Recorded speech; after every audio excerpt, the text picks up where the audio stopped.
over time and time again on these things as you're trying to get the word out that, you know, you're a pretty aware person, you know, as far as that, but you just like go, well, I'm trying to get the word out, maybe I'll get screwed, maybe I won't, but I'm just going to go for it anyway. Is that your attitude, or what? Well, it's been my attitude. Now my attitude is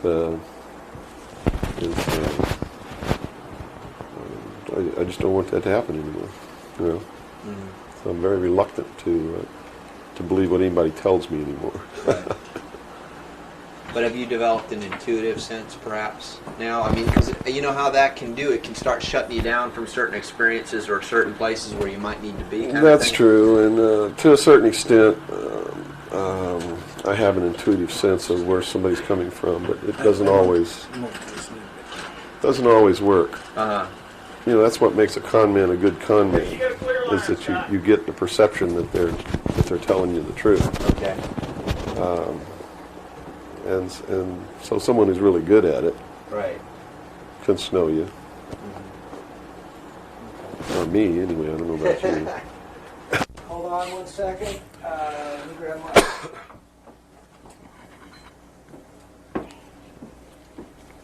Yeah, you want to wipe your face or anything? Yeah, fine. You got it? Okay.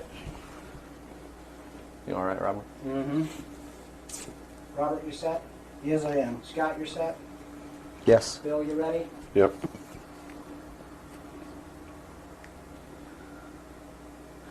Bill, well, thanks for agreeing to the interview. First of all, a little bit about your background. You had extensive military service for many years prior to 1970, where a certain aspect of that military service kicked upstairs, so you were able to see certain things that you were not able to see beforehand. Would you tell us a little bit about that? It actually started much longer in my past than that. I was reared in a military family. My father's an Air Force colonel. He's retired now. He was a command pilot. And as a child, I remember sitting around I remember the pilots at our house sitting around the kitchen table talking about their exploits in the cockpit and what they had seen in the skies. And some of that talk involved UFOs and what some of them called Foo Fighters. And I traveled all over the world, lived on military bases for most of my life. I was really an indoctrinated individual, you might say. I was as establishment as you could get, as gung-ho, pro-government, pro-America, pro-military. And that's why I went into the military, because that had been so much of my life. I went into the Air Force. I was in the Strategic Air Command for 4 years as an aircraft and missile hydraulic technician, which is, I worked on the pneumatic and hydraulic systems of B-52 bombers, KC-135 aircraft, and Minuteman missiles.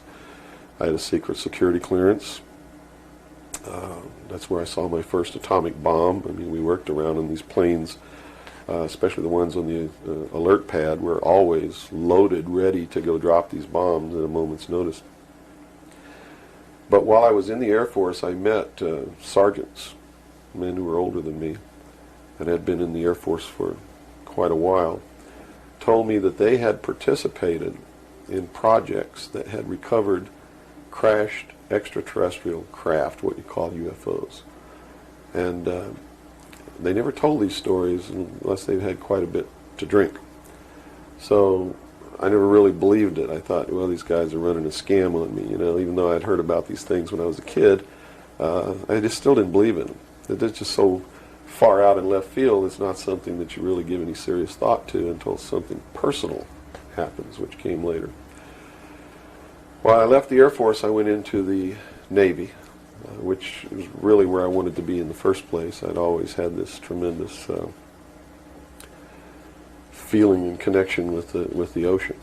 I was an excellent swimmer, but I had a problem as a child. I had chronic motion sickness. If I got in a car and we went on a long trip, I got deathly ill. And same with boats or anything. I couldn't ride on the things at the carnival that went around and round because it just made me tremendously ill. But I decided after I had gone through the Air Force experience that, sick or not, you know, I was going to go in the Navy because that's really what I had wanted to do. So I did. Volunteered for submarine duty and was assigned to the USS Tyru SS-416, which was a diesel-electric boat World War II type, that had been reconfigured.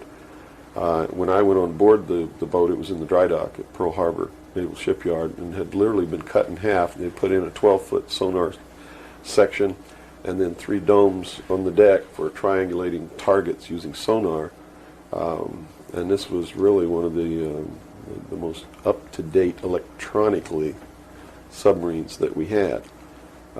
Wasn't a nuclear submarine, but as far as the ability to approach, get close to a target and destroy it, it had a better capacity to do that than any other boat that we had. While we were on a transit from the Portland-Seattle area on the surface, I actually saw, I was the port lookout, and I saw the most incredible thing that I think I've ever seen in my life. And it had such a profound effect upon my view of the universe and the world that we live in, that I wish everybody could experience this. I saw come up out of the ocean, from beneath the surface of the sea, a huge disc-shaped craft about the size of a Midway-class aircraft carrier, which is tremendous in size. Even though that's one of our smallest carriers, or was then, it's still a huge, tremendously big object. Came up out of the ocean and rose into the air and tumbled on its axis and went up into the clouds, and I was awestruck, dumbstruck. And I mean dumbstruck, literally. I could not utter a sound. And my first impulse was to tell the officer of the deck that I'd seen a flying saucer, and then luckily for me I couldn't talk, because on second thought that's not what I really wanted to say, because I didn't want to be the only Looney Tunes character on a submarine with a tight-knit crew that you had to live in close quarters with, because that's a hell of a way to live. So I told the officer of the deck that I'd seen something about 15 degrees off the port bow at a relative distance of about 2.5 nautical miles. And he began to look in that area. And the starboard lookout had heard me tell him this, and he began to look over there. And while we were all three watching, either the same craft or another one exactly like it came down out of the clouds, tumbled again on its, why it did this maneuver, I don't know, but every single time it did it. It's like it came down in this attitude, and then it flipped over, and then entered the water. And the water just appeared to open up in front of it. It's just like the account in the Bible about the parting of the Red Sea. That's exactly what happened. The sea actually parted, and this thing went into the water, and it closed up behind it. And this big spray went up into the air. But it wasn't a spray from the craft hitting the water. It was a spray from the water coming back in to fill up this hole that had been created. And again, I'm thinking, this is incredible. What are we looking at here? And it was metal. It was a machine, and it wasn't glowing or anything like that. It didn't have any lights on it that we could see. But it was obviously metal, and it was obviously a machine. And although I can't tell you that there was anyone inside of it, I believe that there was. And it did something that, as far as I knew, was absolutely impossible. I'd been in the Air Force. I'd worked on the state-of-the-art of our aviation capabilities. And here I was on the deck of a submarine in the conning tower, and I knew what we had to be able to have to go underwater, and I knew that the two were incompatible. Here's something that came from under the water and flew in the air and performed maneuvers, and then came back down and interfaced with the water at tremendous speed and remained intact, which realistically it never touched the water. The water sort of magically opened up in front of it, but something had to interface with that water. Anything that we had that interfaced with the water in that manner would have been disintegrated. It's like hitting a brick wall. So I was looking at a technology that, as far as our laws of physics and what we knew at that time, didn't exist. This was in 1966. And Ensign Ball was as shocked as I was. He called the captain to the bridge, who came up with the chief quartermaster, who brought a camera. And we all stood there and watched this occur over and over again for about 10 minutes. And I still to this day don't know if it was the same craft or a whole bunch of different craft going in and out of the water. But it seemed like that there was a hell of a lot of traffic on that freeway right there. And we were watching it as we went by. We never changed course. We never lowered or increased our speed. We made no attempt to communicate or signal. We made no attempt to get closer. And eventually, it just stopped. We were told not to discuss it with anyone, not even amongst ourselves, which was incredible. I never had been told anything like that in my life. You know, you can't talk about something. And to be told that we couldn't even talk about it amongst ourselves was even more extraordinary, I thought. But we didn't. We didn't talk about it. When we got to Pearl Harbor, all the time the chief quartermaster was taking pictures of this. So I know photographs were made. What happened to those photographs, I have no idea. But when we reached Pearl Harbor, we were not allowed to go ashore to go on liberty, even though we didn't have the duty. And about 2 hours after we berthed at the submarine base, a commander from the Office of Naval Intelligence came on board and debriefed each one of us individually in the captain's stateroom. And the ultimate outcome of the debriefing was that we didn't see anything, we didn't hear anything, and we had to read rules and regulations that told us that if we ever talked about what it was that we didn't see, that we could be imprisoned, we could be fined $10,000, we could lose all pay and allowances due or ever to become due. And I learned at that moment that the United States Navy didn't want anybody to know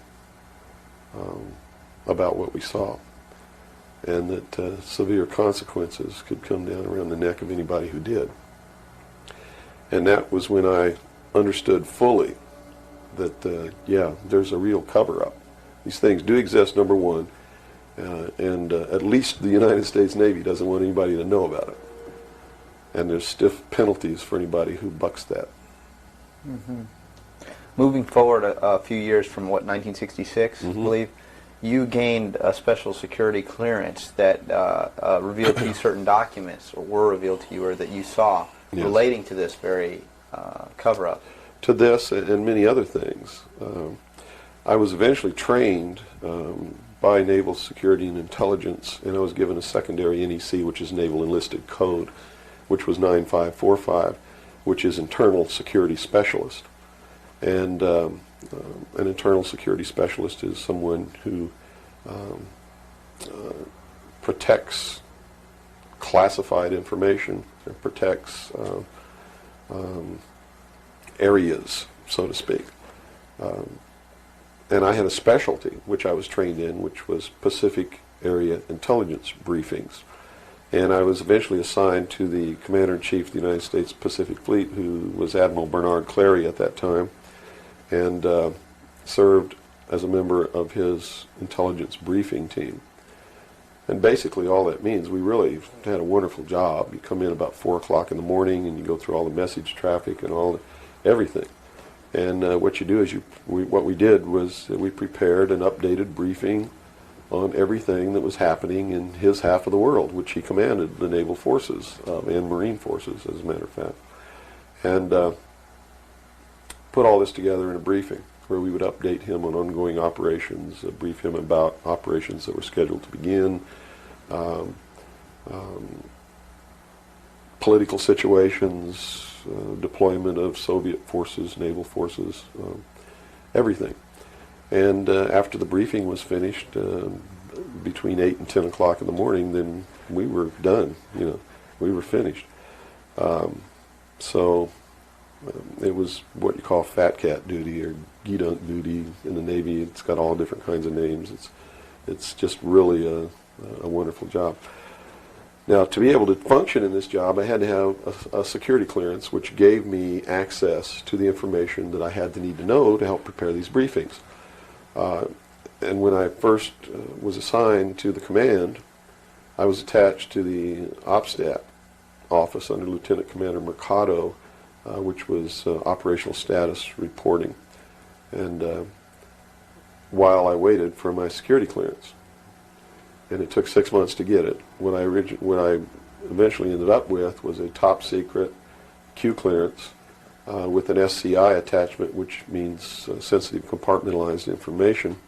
and there were no blocks. In other words, there was nothing confining me to only certain compartmentalized information.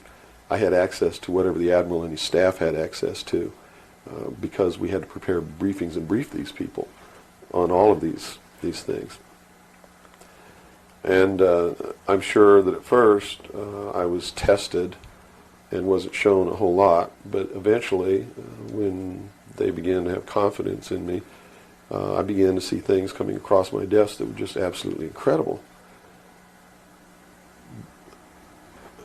And a lot of it is really hard to talk about because it's so far outside the normal concept of reality for the average American that they're going to find a hard time believing any of it.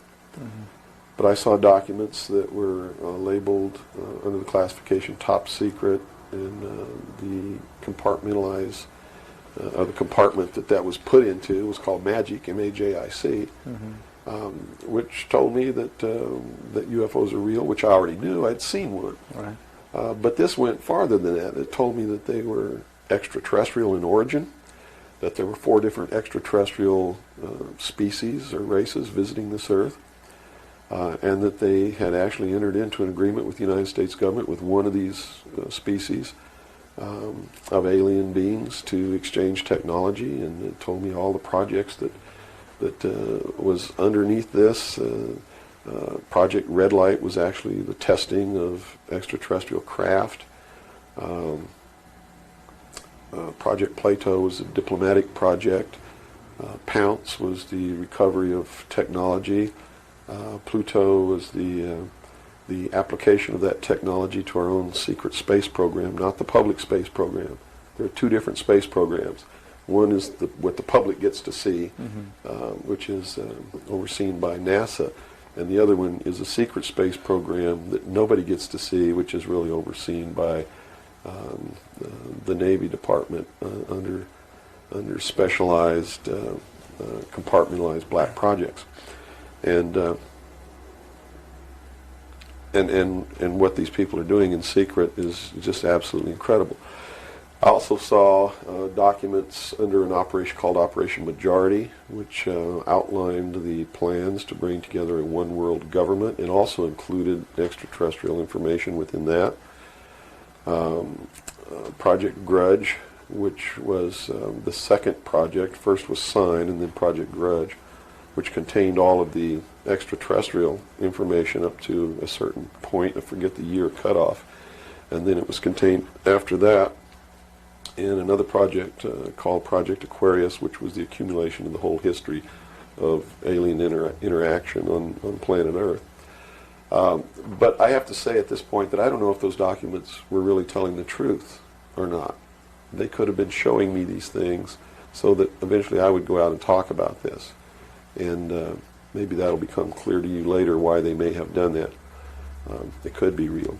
So, but at this point, from a personal standpoint, what was it that, based on your experience in '66, and they said, absolutely do not reveal this to anybody, and here we are a few years later, and you're seeing documents that proved that what you saw was real. What was the one factor or a number of factors that led you to the decision to say, I've got to get this out, I've got to tell people about this? I saw contingency plans called Majestic. And these contingency plans were to, first place, a contingency is a plan that can be implemented if certain things occur. And the certain things that would have tripped this contingency plan are, number one, the public sector is getting too close to the truth, so they have to implement this to get them steered off the track. Or number two, we don't want to tell the public the truth about the alien presence, but there's so much alien activity occurring that the public is on the verge of finding out anyway. Let's tell them this story so that it doesn't cause consequences that we don't want. And that plan was called Majestic. I was in a bookstore one time. I'd never seen UFO magazine. Didn't even know it existed. In fact, I didn't even know that there was a UFO culture in the world of people who study UFOs or worship UFOs or have little UFO meetings. I had no idea that was occurring. I was in a bookstore one time, and I was looking at the magazine rack. I'm an avid reader, and I'm always in bookstores. And this one day, I saw a magazine just popped right out at me, at UFO. And I picked it up, and I looked inside, and here is Majestic, all right there. And even the people who had been named to implement the plan were the ones who were actually implementing it. William Moore, Stanton Friedman. I'd never heard of Jamie Chandray, but he was named, and they had brought out a supposed genuine document called the Eisenhower Briefing Document, which in reality is a fraudulent document. It's a fake, and it was created to implement the plan Majestic, to either indoctrinate the public on what the government wants the public to perceive as happening, or to steer researchers away from the truth, or both. So this wasn't revealing the plan of Majestic, but it was actually implementing the plan. Implementing the You saw what was plan happening. against the public. It was a psychological operation against the Okay, public. so this is what you saw. So immediately my head began to spin around, and I began to think, God, I've got to tell people that they're being manipulated. This is a lie. And it really, if the public were using their own intellect, they would know that it was a lie. The executive order quoted for this document was 92,000 something. I believe it was 92447, which is 92,447, and it was supposedly written by Truman. But Truman never wrote an executive order higher than 9,000. I mean, even today, there's no executive order with the number 92,000 on it. They've been consecutive since the beginning. So it was clearly fraudulent. So it's clearly fraudulent, but the public doesn't catch on to this. And here you got Stanton Friedman, one of the guys who implemented the contingency plan, Majestic, running around the country telling everybody it's not an executive order, it's a date, September 24th, 1947, which it very well could be a date. But it's listed in that document as being an executive order of the President of the United States, Harry Truman. And because of that, it's fake. And many other things. But specifically, that is the most glaring proof of fraudulent intent in the document. There are many other things in the document that also prove it's a forgery. But here they are. They're running this contingency plan, and here I am. I know all about it, and here's the public out there biting on it. They even ran that thing in the New York Times, like a 2 or 3 page spread showing all the documents. So it had tremendous credibility lent to it by that action. And so I decided that I had to tell the public and get people on the right track, which is, the right track is don't believe anybody. Okay. Don't believe me. Don't believe George Bush. Don't believe anyone. You got to go out and you got to get proof in your hand before you can believe anything. And to do otherwise today is the biggest mistake that anyone can ever make. You begin believing people, putting your trust in them, that they're telling you the truth. I guarantee you're going to take a ride on a roller coaster you don't want to be on. Mm-hmm. Now this controversy, and I say the very understatement controversy. Yes. It also is now extending, based on some things that you're revealing, into the Kennedy assassination. Yes, in the set of documents, which really was literally 2 or 3 file cabinets of documents, called Operation Majority, I saw documents which told me what happened in Dallas and why.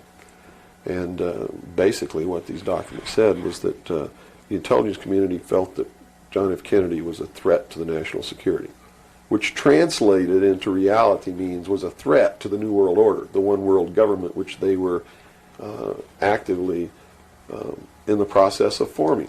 Was there anything on record that indicated that he was out to, things that he did would threaten that New World Order? Oh, absolutely. He had written an executive order. I don't remember the exact number now, but it's available to anybody that wants to go look it up. He had written an executive order ordering the printing of United States notes, which would have broken the back of the Federal Reserve, which is one of the major instruments of propelling the United States into the New World Order by destroying our economy, the basis upon which we live, the basis upon which our whole society is founded, is being ripped right out from under us. That was one. Number two, he refused to provide air support for the invasion of Bay of Pigs, which ensured that that would be a failure. He had threatened publicly on several occasions to disband the CIA and scatter it to the thousand winds. He had ordered, in the documents that I saw, he had ordered the intelligence community prepare a plan to disclose the truth about UFOs to the public. Now, I don't know what that truth was. Could be that maybe there are no extraterrestrials. But whatever the truth was, he had ordered a plan to be prepared that that disclosure was going to be done according to that plan within the following year. And the intelligence community considered that to be out of the question. And according to the documents that I saw, his assassination was ordered by the policy committee of the Bilderberg Group, which is really the secret world government, and was carried out by agents of Division 5 of the FBI, the Secret Service, the Central Intelligence Agency, and the Office of Naval Intelligence, of which I was a part, in Dallas.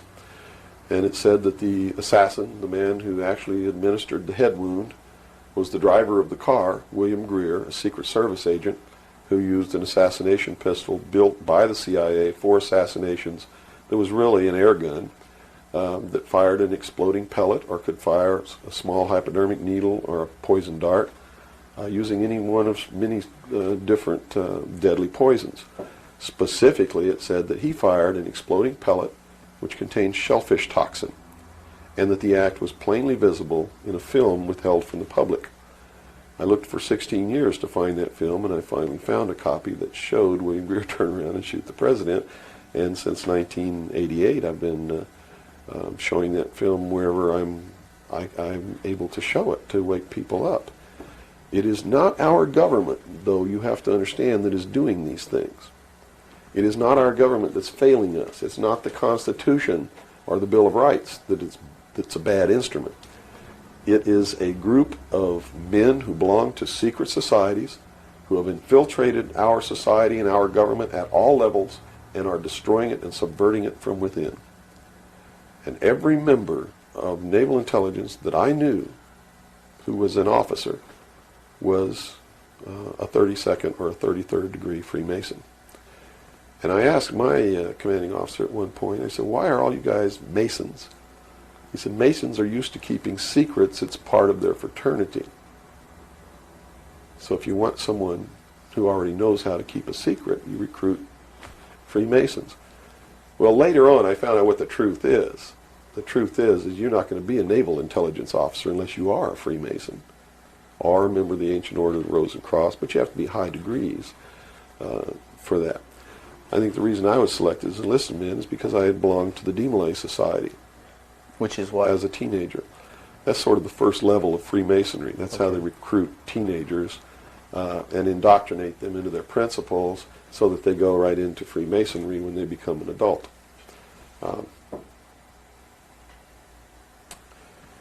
So basically that's the story. Yeah. Okay.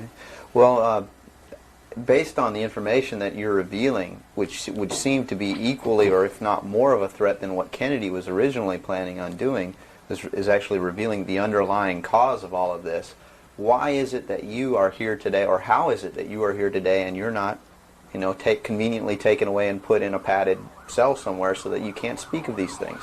Well, I really don't know the true answer to that question, because you would have to ask them to find out why they haven't done anything. But I can tell you this. I began to reveal information in 1976, and I was physically attacked on 2 occasions. My skull was caved in. That's what all these scars are here. On the second attack, I lost my leg. They visited me in the hospital. They had no intention of killing me. They were delivering a message to me. Shut up.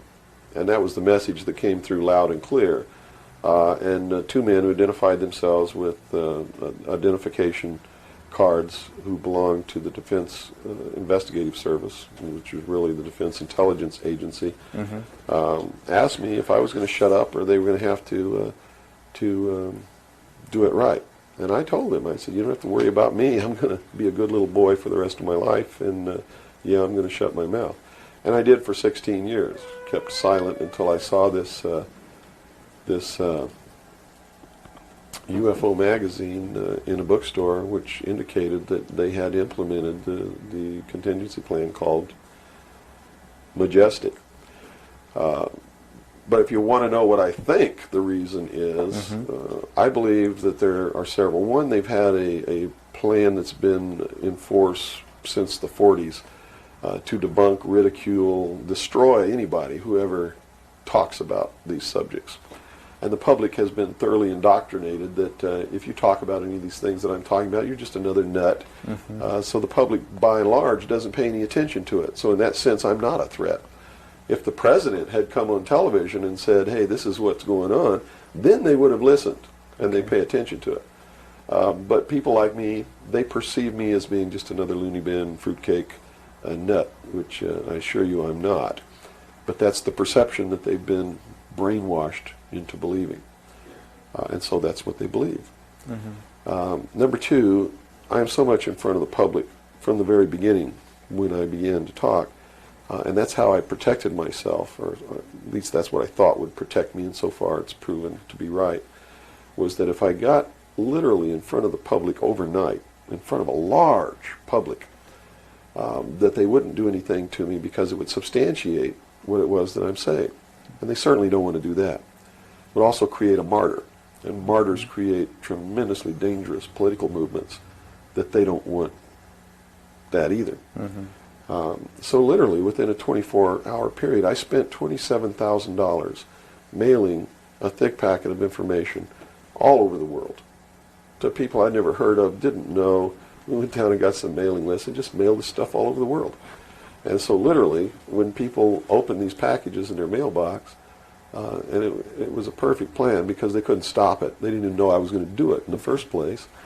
And since we sent it all over the world, once it was out, there's no way they could retrieve it. At least no way that I can conceive of. So literally within 24 hours, I was a public presence. And people were asking all over the world, who's Bill Cooper? Is this true? Look what I got in the mail.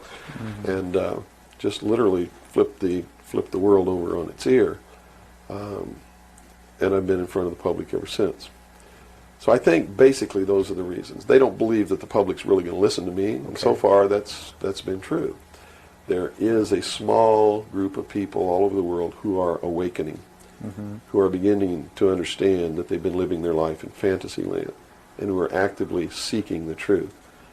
But by and large, when the secret power structure says, as I've put in the first chapter of my book, right out of one of their own technical manuals, that a nation or world of people who do not use their intelligence are no better than animals who do not have intelligence, and thus are stakes on the table by choice and consent, they're absolutely right about the majority of people. It's one of the things that has been an illumination to me, is that they're not always wrong. And many of their goals are the right goals, but the method that they're using to reach that goal is the wrong method. In other words, if you set out to create a perfect world where there will never be any more killing, but to reach that point, you kill 2 billion people, you have become what you're trying to avoid. Right. And it can't happen that way. If you want to create a world of peace, it has to be done by peaceful methods. Means. Yeah, if you murder someone to destroy a murderer, you have become what it was you set out to destroy, and thus it wasn't destroyed at all. It was perpetuated by that very action. And that's what these men are doing. They rationalize everything they do so that they feel better about it. But what they are doing is becoming what it is that they want to get rid of, and the world will never be a safe place for anyone as long as there are men who do these things. Very eloquently said. Thank you. Now, you. your message to people, once again, is don't believe anything. How right. is it that the public can find this and search for this truth on their own if they can't believe anything or anyone? What can you do? It's all in the public sector. It's all available to anyone who actively and diligently seeks it out. Everything that's in my book, Behold a Pale Horse, is all Everything in here, all the documents that are in here, everything that's in this book is in the public domain. Can be substantiated? Yes, and I intentionally wrote this book not using anything that wasn't available to the public to show people that, yes, if I can find this information, so can you. I have tons of stuff that's not available to the public. But as you can see by reading this book, you don't need that stuff because it's what you need is available to you.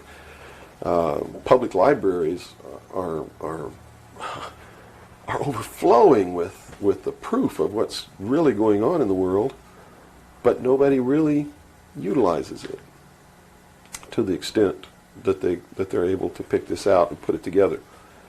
Another thing I've done for people is I've put it together for them so that they can see the overall picture rather than looking at small things and thinking that it's isolated. Nothing is isolated. It's all part of a big puzzle. And the puzzle is coming together, and when the puzzle is assembled, it's going to be a one-world totalitarian socialist government that nobody's going to like except the people that are running it. It's Hitler all over again. And the rationalization is we're going to create the world without war. A utopia. The utopia. But they will never create that utopia because they're not dealing with the problem that makes them want to create it, and that is the inherent flaw in each individual human being that makes us do the things that we do. Until that's overcome, there's never going to be a world without war or without rape or without killing or without robbery, and anybody that thinks that there is has already gone off the deep end. So the method is, here, I'm going to hold a gun to your head so you won't rape, you won't kill. That's right. Yes, okay, I understand. The title of your book, Behold a Pale Horse, what significance does that have? What are you saying with this title? This title is from the book of Revelations, because I have to tell you this, and you may think I'm nuts if you want to, but this is the truth. Either these men are following the book of Revelation. The book of Revelation is in the Bible. They're either following it, just like a plan, and bringing the prophecies in there to pass to manipulate and control those who believe in those prophecies and neutralize them, so to speak. In other words, if this is written in the Bible and God has ordained it, who am I to resist? It must come to pass, so I'm not going to try to stop it. Okay. What a perfect way to neutralize the opposition right off the bat. Or there really is a God, and what he said was going to come to pass is coming to pass. And I named this, Behold a Pale Horse, from chapter 13 of the book of Revelations. The fourth horse, the fourth horseman of the apocalypse is the pale horse. And I looked, and behold a pale horse, and his name that sat upon him was Death. And hell followed with him, and power was given unto them over the fourth part of the earth, to kill with sword, and with hunger, and with the beasts of the earth. And that is taking place now today. The fourth horseman is riding across the world now. That's what AIDS is all about. That's what all these little brush fire wars all over the world are all about. That's what's happening. That's why cancer cures are suppressed. Is because they fully intend to kill a minimum of 2 billion people by the year 2000. AIDS is an invention of man. It is not a natural disease, and it has been implemented and placed into the population as a population control. And when they did it, they had the cure before they did it. And when they deem that enough people have died or been killed, they will say, we have a cure for AIDS. And everybody will be called to report to some place to get an inoculation, which is going to do two things. One, it's going to stop AIDS in its tracks. And number two, it's going to implant a device which will be able to be used to track each individual person and maybe even to control those people. And that's what the pet implant program is all about. It's not about finding lost pets. They don't give a damn about pets, and they would never put a satellite in orbit to find a lost pet, but yet there's a satellite up there that they're using to find pets that have been implanted with these devices. They're testing this program on pets that's going to be used in human beings. And in the Los Angeles Times in 1989, they ran an article. It was 10 forecasts for the coming decade, was the title of the article. I have a copy of it in my research center. And number 5, I believe it was number 5, in those 10 forecasts for the coming decade was chemical or electronic implants to control individual behavior on a 24-hour basis, unquote. So it's not hidden at all. It's there for anybody who wants to look. But nobody's looking. Nobody's looking. They believe, and I believe that they're right, that the biggest danger to mankind right now is man himself, population. A study in 1957 told them that by 1990 the world population would double in 33 years. Can you imagine that? The world population of human beings doubled in 33 years. Mm-hmm. And they knew that it's an exponential doubling. Throughout history, every time it's doubled, the interval has gotten shorter. So that was 33 years. The next doubling will take place in approximately 28 years. The next one after that, approximately 24 years. Can you imagine if the world population doubles again in 28 years from 1990? In other words, in the year 2018, the world population doubles. And we're having problems with food supplies and timber and clean water and clean air now. And then after that, it doubles again in another 24 years. That's why they created AIDS. Because they didn't want to have to go around the world and say, you, and you up against the wall, you've got to die today. And shoot them. They did it in a manner to where they could target what they consider to be undesirable populations. And I want it very clear that I don't agree with them on this. They specifically targeted blacks, Hispanics, and homosexuals for complete eradication. And AIDS is really going through those populations, and it's really doing a number on blacks, Hispanics, and homosexuals. That theory has made news. I've heard that before, and, well, and this it's been isn't a debunked theory. very clear by the public, saying, "Oh, that's ridiculous." But you're saying that that may indeed be the case. It's not ridiculous. I actually saw this in documents, and the project name was Project Naomi. MK Naomi was the name of it. It was a CIA project. The AIDS, whatever causes AIDS, whatever that turns out to be, according to those documents, was developed at Fort Detrick, Maryland, under a CIA project called MK Naomi. It was financed by $10 million for the Department of the Army's biological warfare programs. It was carried out, supervised by the CIA, carried out by scientists who worked for the Special Operations Division of the Department of Defense. And it's doing its job. And would you assume if AIDS doesn't work, there's a contingency plan for that even? Well, I think that they have other things out there working concurrently. One thing I've learned about these men is they don't just do one thing. In case the public discovers what they're doing, or discovers that somebody's doing, whether they know who's really doing it or not, and stops it, what they have running is several concurrently running plans, so that if one or two fail, the other ones are going to take care of the problem. It sounds pretty hopeless. I mean, based on that scenario, is there anything, any uprising or what? Yeah, there is, but it requires that people wake up. It requires that they really learn the truth instead of live their life in fantasy land. You see, because nothing can exist without the consent of the people. Unless they buy it, it's not going to happen. And all of these plans lead to the public's ultimate acceptance of what they're going to do. In fact, they're designed to make the public ask for it. For instance, the burning of the rainforest in Brazil. I know people who are just up in arms. Stop this. We've got to stop the burning of the rainforest, which is exactly what the burning of the rainforest is designed to do. Because Brazil is a sovereign nation, right? How can you tell a sovereign nation to stop burning its own forest? You can't. What they're asking for is control over a sovereign nation by a world governing body who can then send troops, a police force, to make Brazil stop burning the rainforest, and that's why they started the burning of the rainforest in the first place. You see, they went down there and they built a road across the Amazon jungle that went nowhere. There was no reason for this road to be built.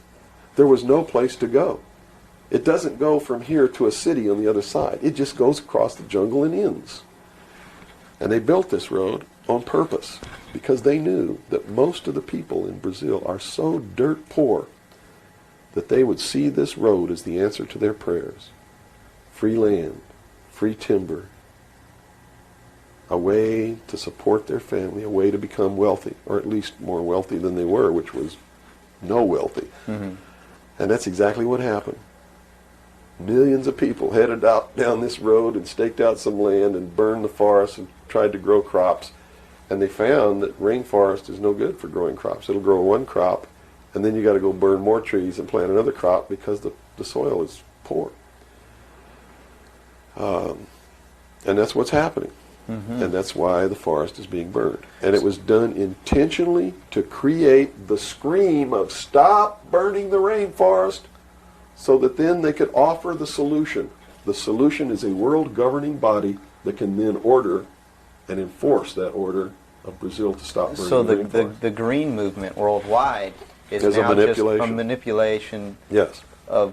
Now it's been proposed time and again too that big business is behind things like this, and that would represent a capitalist approach. But what you're saying is we're heading toward a socialist approach based on this scenario. You have to understand the difference between capitalism, socialism, communism, what all of these things really mean. You have to understand that what the difference is between right wing and left wing. People, they use these phrases all the time, and they don't even know what these things mean. And it's just incredible to me to hear a socialist calling someone else a Nazi. Because Nazi means National Socialism.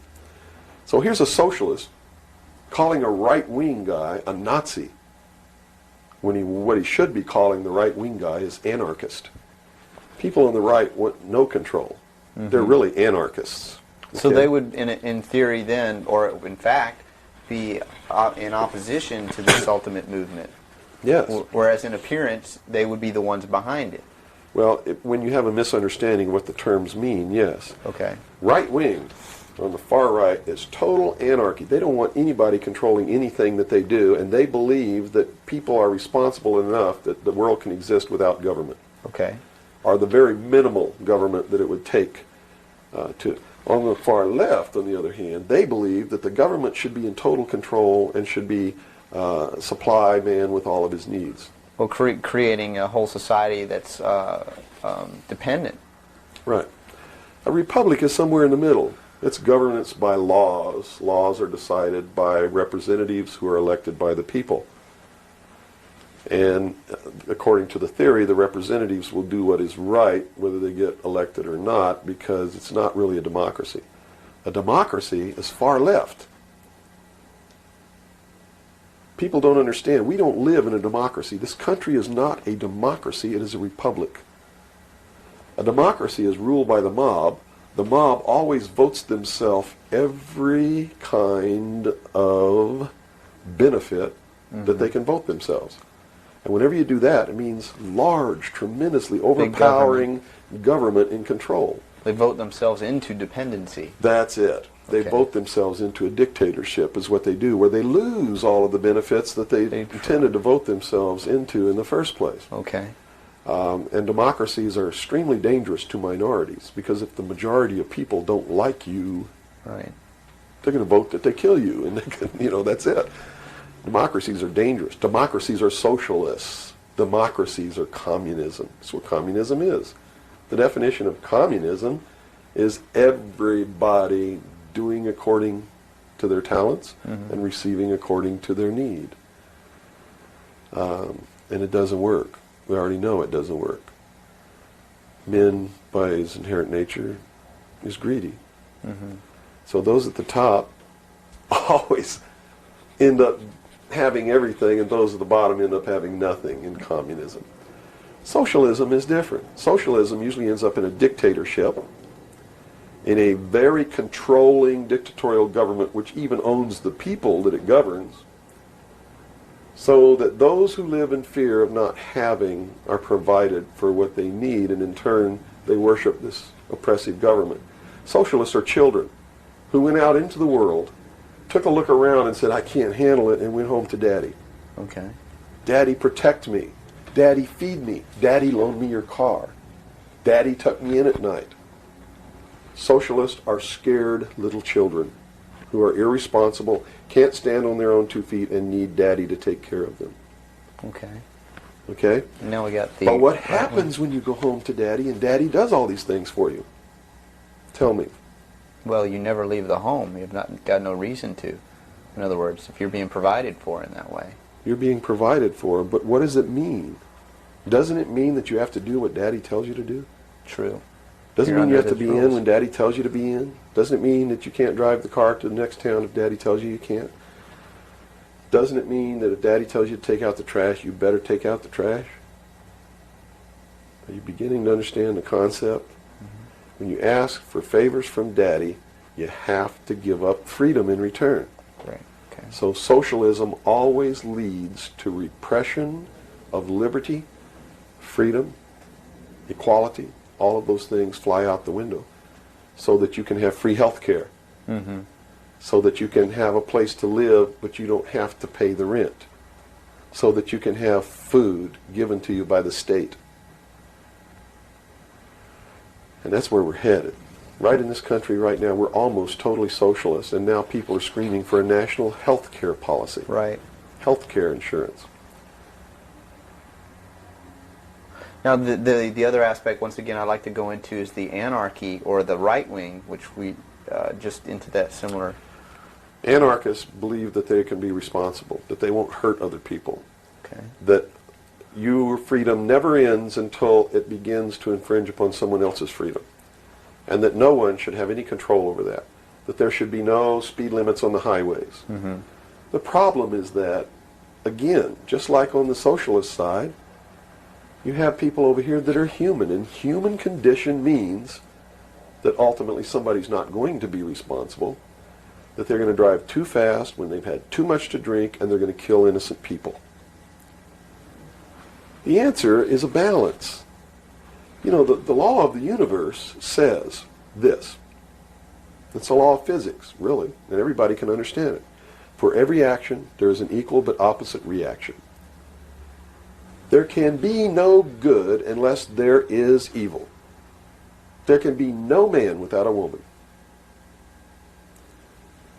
You understand Right. the concept? Based on that, the theory of a utopia here on Earth is corrupt right away. Absolutely. It goes against the laws of physics. It goes against the law of the universe that there must be two opposing forces all the time in every instance, because that's what makes the universe work. Mm-hmm. That's what makes everything work.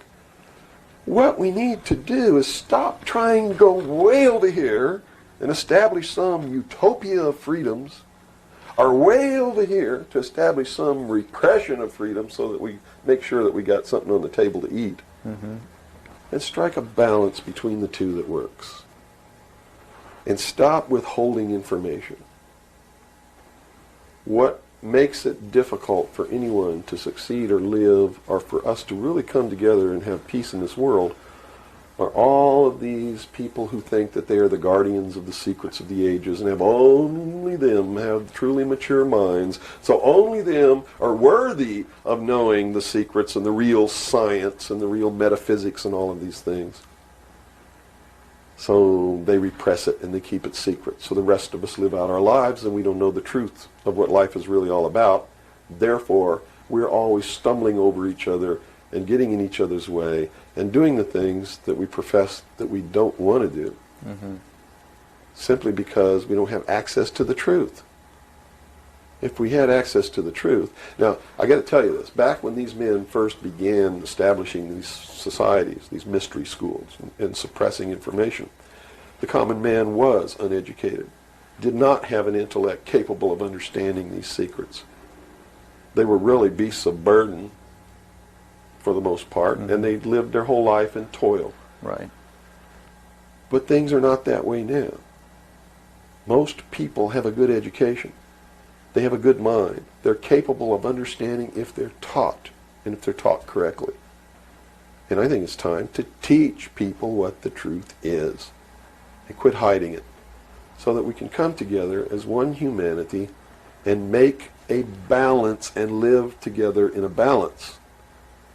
You know, evil's never going to disappear. Mm-hmm. Neither is good. But we can maintain a balance and life can be good. Instead of swinging back in this tremendous battle between these two opposing, radical, extreme ends of the scale. That's got to stop. I've never understood why somebody would join together in this band of people and call himself a Democrat and not vote for anybody else if they're not a Democrat. That concept is beyond my understanding. And Republicans and Libertarians and Populists and Communists and Socialists and this and that, and blacks and whites and Indians, and there are so many sects and groups and segments, and we're so fragmented that getting together is going to really be difficult. But we've got to do it. Because if we don't wake up and do it ourselves, these men who meet in secret and plot the manipulations are going to do it whether we want it or not, and they're going to do it at the point of a gun.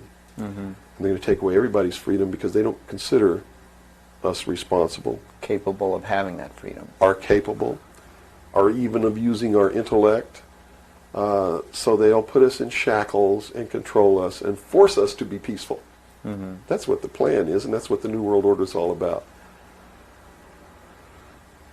Well, we've run from UFOs right to this, and at first a person might watch this and say, "Wow, this is really strange." But where we've come down to, based on that beginning, is quite in the realm of common sense. Well, it's not strange at all. It's what they've been trained all their life, that if they hear these buzzwords, they're listening to some loony idiot talk, and it has no substance to it.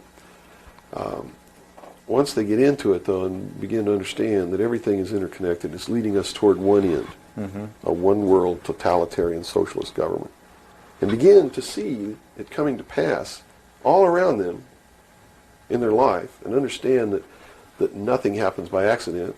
It's been planned for many years.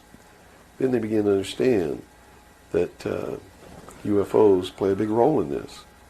Because if they're real, it's the most significant thing that's ever happened in the history of man, and may be the driving force behind locking up the human race. Because how could a UFO land in a place like Macon, Georgia, and somebody who doesn't look like us get out, walk down the street? And I'm not trying to insult the citizens of the state of Georgia. What if they landed in Newark, New Jersey, and got out and walked down the street in a society that kills people because they sit in the wrong seat on a bus? I'd assume now that they'll know about us. Of course they will. They probably already know about you if you've been exposing the truth on your show. Would you assume that our phone lines would be bugged at this point? I don't know. I doubt it. They don't really consider you to be a threat unless you develop a large political following. Oh, okay. So, unless you have a large political following, you're not considered to be a threat to them. Not yet. Okay. Because they figure that the people are too stupid to listen to you anyway. And generally, they're right. So we're in the process of educating people then. Yeah. Is the best thing. Education is 60 or 70% of the battle. Yeah. Because people automatically begin to do the right things once they learn what the truth is. They're Robert, educated you to it. set?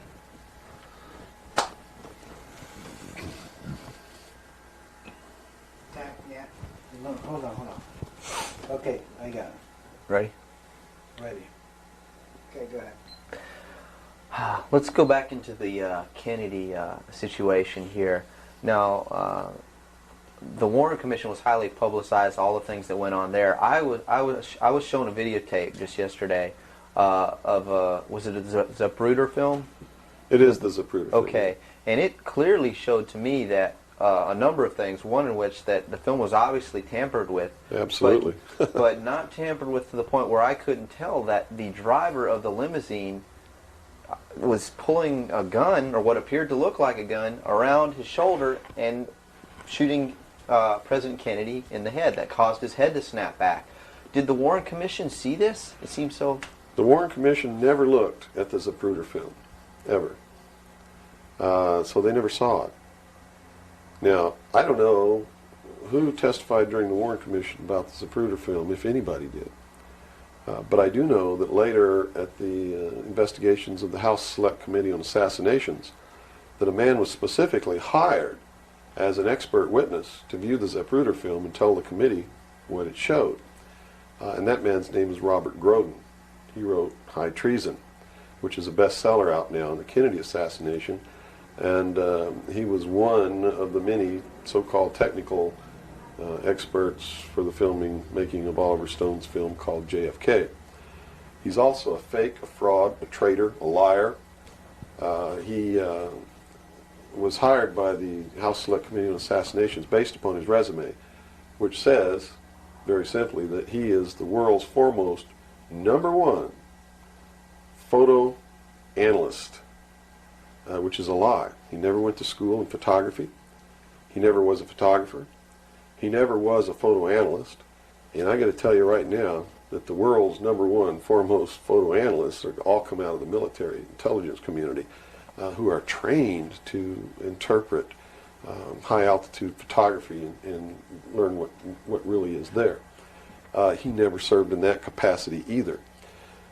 He looked at the Zapruder film and he told Congress, he told the committee in testimony, he testified, both in written and in verbal form, that William Greer never took his hands off the steering wheel.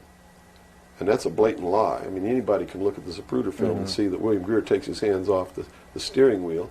And even if you couldn't see it, if they cut out the frames, you can still see that William Greer, if this were the seat of the car, is turned all the way around with his right side against the rear cushion of the front seat, looking directly at President Kennedy in this attitude, and it is a physical impossibility to have both hands on the wheel in that attitude. So we know that Robert Groden, #1, was not who he said he was, had no expertise to be doing the job that he was hired to do. #2, even if he had no expertise, it is plainly visible in the film that William Greer could not possibly have had both hands on the wheel. So we know that Robert Groden didn't make a mistake. We know that he intentionally lied to deceive Congress and thus the American people.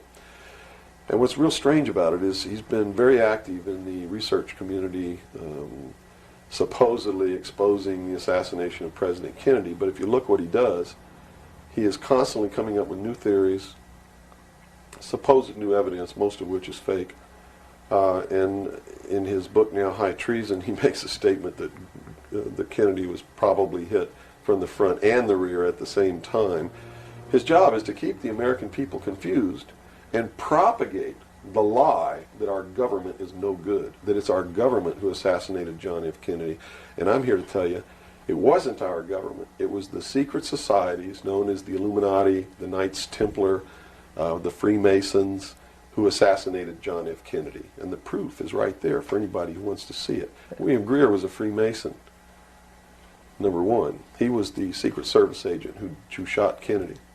#2, in Dealey Plaza, there's an obelisk, a monument commemorating the location of the first Masonic temple in the state of Texas. Dealey Plaza is on the 33rd parallel, which is one of the sacred numbers in Freemasonry. He was assassinated in a manner that assured the greatest flow of blood, which is called blood atonement, which was practiced by Freemasonry in the early days and supposedly is not practiced now. But in reality is the method of choice of execution, trial and execution by Freemasons. The Bilderberg group that orders his execution is the Supreme World Council of Freemasonry and consists of 39 permanent members, which is 3 times 13, which is also the exact number of men who signed the Constitution. 39. You see, our forefathers were also members of this secret group, and this country was founded to bring about the New World Order. And it's all in the Great Seal of the United States, which was, and that the design of the Great Seal was made law in 1782. It's just absolutely incredible that the American people don't understand that groups of men don't get together and meet in secret and take blood oaths which say that they can be cut open and their heart ripped out of their body and their intestines scattered over the floor if they talk about the secrets. That's not a benevolent fraternity. That's a dangerous group of men. Grown men don't play games like that. They're serious. It's the secret societies who are bringing about the New World Order. They're the ones who killed John F. Kennedy. There's nothing wrong with our Constitution or our Bill of Rights. But Americans are going to be convinced that our government sucks. And that's what all this stuff is all about. So at the beginning, the founders of this country actually did create what was I guess you could say, an above-board, good government basis for a good Oh yes, government. they gave us every tool to ensure the success. But it was an experiment, you see, because man had always claimed that he could rule himself, but had never been allowed to do that. Even in ancient Rome, they call it a democracy. The man didn't rule himself.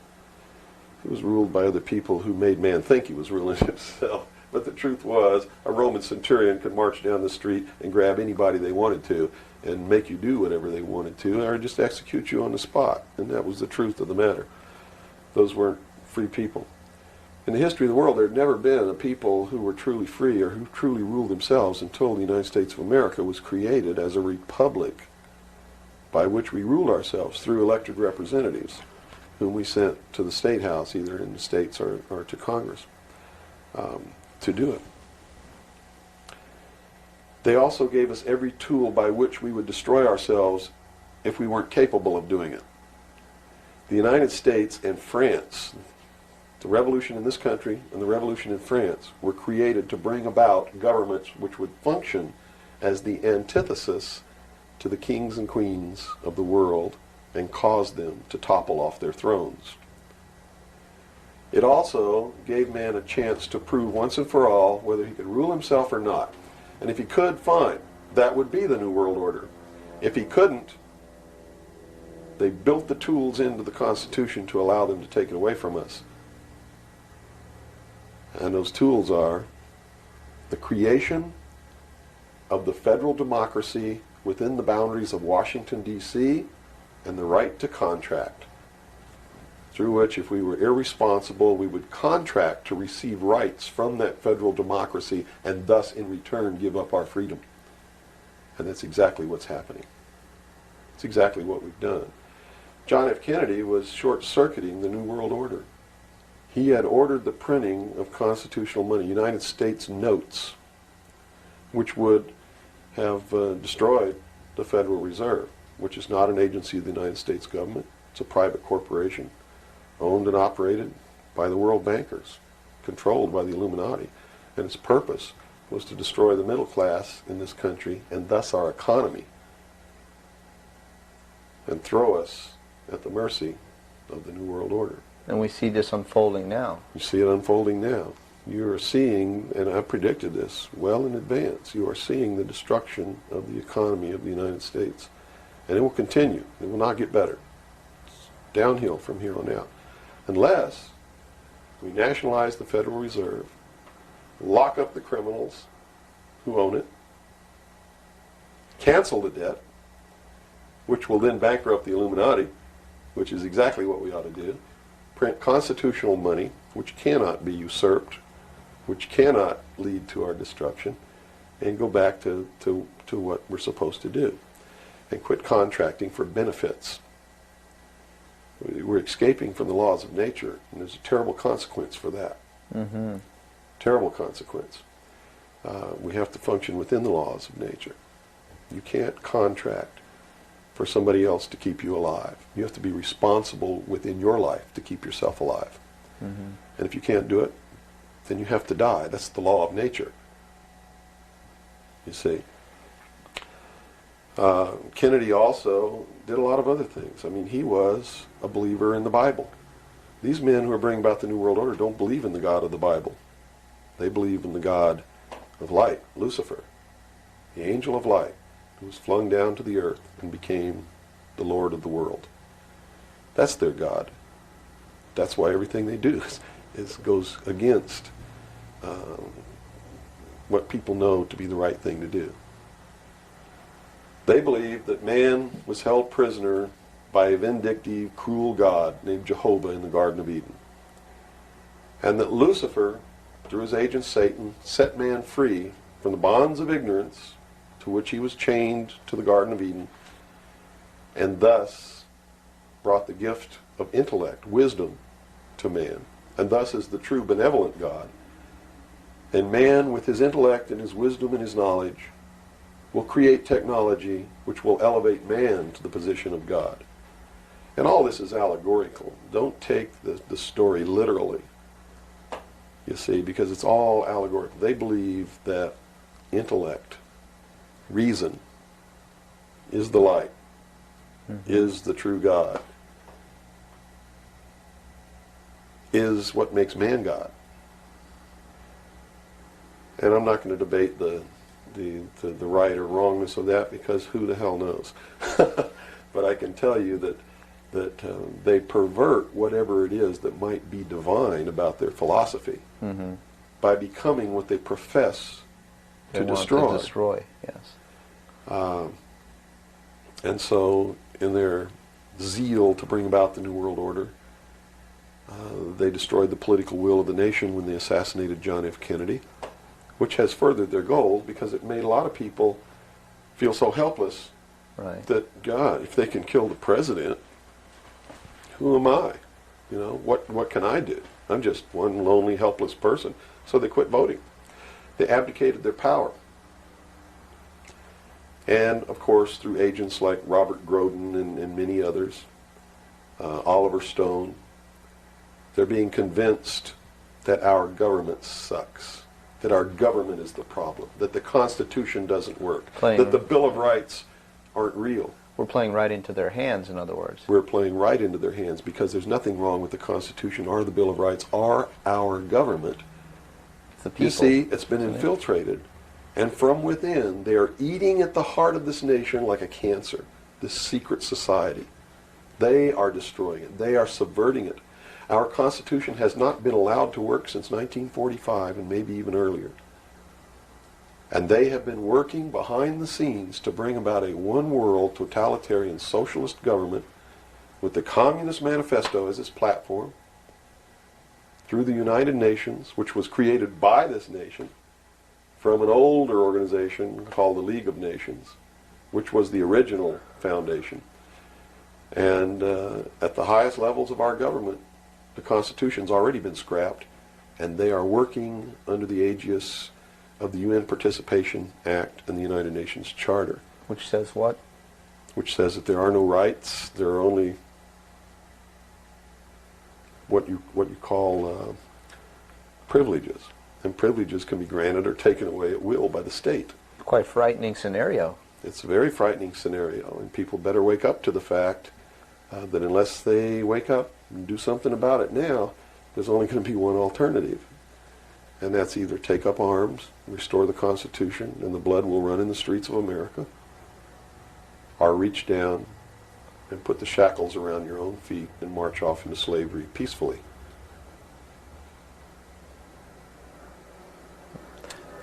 Not going to be easy the coming years. Wow. Now, historically, this may or may not relate, but at least modern world, contemporary world history does not include the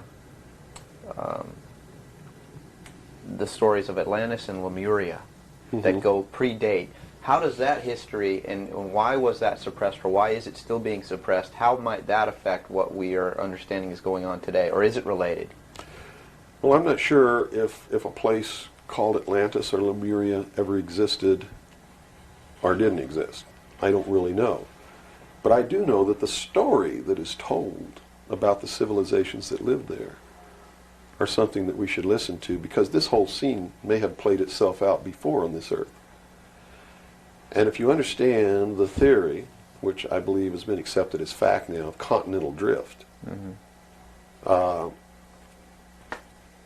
there may have been an Atlantis and a Lemuria, which had tremendously developed technologies and societies. And the same scenario that we're playing out now in this great stage called the world may have played itself out over and over again in the past for millennium. In my investigation of the mystery schools, the secret societies that are bringing all this about, that really control everything behind the scenes, I found that this is all about religion. And it's all about a recurring theme that is penetrated and is at the heart of every religion in the world. And that is a creator or a creatress who has a son that is sacrificed and then is resurrected and saves the world or saves humanity. It seems to be an archetype that is within us. And so that you don't go flipping out watching this tape. I'm a Christian. I believe in the teachings of Jesus Christ, even though it may turn out that he may have never lived. The scene, it doesn't matter. When you read his words, and you can go back through history and find these are the same words that were spoken by every Savior that there ever was, are the most beautiful, most profound, most affecting words that have ever been spoken on the face of this earth. And when I get down and almost get to a point of hopelessness, I just go read the Sermon on the Mount. And I come back up again. Because in the end, it's not going to matter whether Jesus ever lived or didn't live. The story is real. And it's within all of us. And it brings us to something within ourselves that is good. But these men don't look at that. They believe that the end justifies the means, that these stories are just stories, and that the real meaning behind it all is that man can transcend his animal state through the realization of intellect and the overcoming of all of his emotions and feelings and morals, guilt, all of these things. And I just can't go along with that because I believe it's our emotions that tell us when we're doing wrong. We feel it within ourselves. And a person without that capacity to feel when they're doing wrong becomes a sociopath, which is someone without a conscience who really believes that the end justifies the means and therefore has no pangs of conscience nor no reluctance to murder someone who gets in their way. Mm-hmm. And it's extremely dangerous. Now, do these people recognize the continuity of life? In other words, you have told me earlier that they're after physical immortality. They believe that through their technology, man will become God. With the power of reason, through technology, man will himself become God. They will engineer, just like Hitler wanted to do, the super race who will live forever. And the concept is the same, and the men behind it are the same as Hitler was. When they killed John F. Kennedy, it shows you what kind of men they are. Because they would not stop to kill anyone who gets in their way. And they've never stopped at it. Their goal, literally, to bring about the New World Order will be to kill approximately 2 billion people before the year 2000. AIDS is one method of doing this. There'll be many more. As they solidify their control, everyone will be given a choice. They'll be presented with a new world religion. They'll be told to renounce Christ, renounce Buddha, renounce Muhammad, join the New World Order, join the New World Religion. If they refuse, they'll be executed. Very simple. And it won't bother them a bit. In fact, according to their belief, they believe they'll be helping these people. And in reality, they will. Because those people will transcend this physical state while they're prisoned here living forever. I feel sorry for them because those of us who will eventually die will transcend the pain and the suffering that goes along with this world. Mm-hmm. And they're so egotistical that they preserve whatever they do so that the diligent can find out what kind of men these men really are. For instance, the Kennedy assassination, I've been showing a film for 5 years that shows exactly who did it. I show you exactly where Oswald is on the film. He wasn't even on the 6th floor. He was standing in the doorway of the book depository building watching the motorcade go by. And it's incredible. At the same time, you said they would have everybody renounce religion. Yes. Have they as well been using it as a tool for their means? If you're a Christian, you'll be required to renounce Christ and join the New World Religion. Now remember I told you before, that no matter what your religion is or what you think, they are following the scenario in the book of Revelations to a T, right down to the last little bit. If you want to know what's going to happen in the future, if we don't wake up, and through the power of those, see, not one drop of blood ever has to be spilled, and no one has to ever put any chains on their legs or their arms, ever. If people just wake up and exercise what was given to us in our Constitution, the power of the vote, while we still have that power. So you say there is still a possibility for like one individual watching this tape to actually make a difference. You better believe it. How Yes. would that be so? Well, number one, learn what the truth really is. Get away from the fantasy that you've been living. Educate other people, those you know, your family. Once that begins to happen, it spreads. And then if the people decide that they don't want what they have in store for us planned, just through the power of the vote, they can make this country and the world whatever they want it to be. Whatever they want it to be. And there are no limits on that, except to understand that you can never make everything all right, and you can never make everything all bad. Both must exist, and we must maintain a balance. And we must become responsible. If each individual on this earth learned to walk in a divine state of grace, responsible for themselves, their family, their city, their state, their country, and for the world, And to the laws of nature. and to the laws of nature, and actively participate in solving the problems of yourself, your family, your city, your state, your country, and the world, there could never be a group of men meeting behind closed doors in secret that could ever control anybody. But by abdicating responsibility, by not walking in that divine state of grace, makes possible anyone meeting behind closed doors to bring about the world that they want. And the world that they want may not be the world that you want, or that I want, or that these people watching might want. If you don't participate, you can't complain. If you don't help cook the meal, you got no right to bitch about it. You got to sit down and eat what's put on your plate. If you don't like that, then you should have been in the kitchen helping to prepare the meal, helping to plan it, helping to prepare it, helping to serve it. If you want to sit on your butt in the living room while somebody else prepares the meal for you and decides what it's going to be and puts it on the table, it's too late to say that's not what you wanted to eat. It's too late to say it's not cooked the way you wanted it to cook. Well, that's very simple to understand. And That's right. You got to eat it because you have to eat to live. And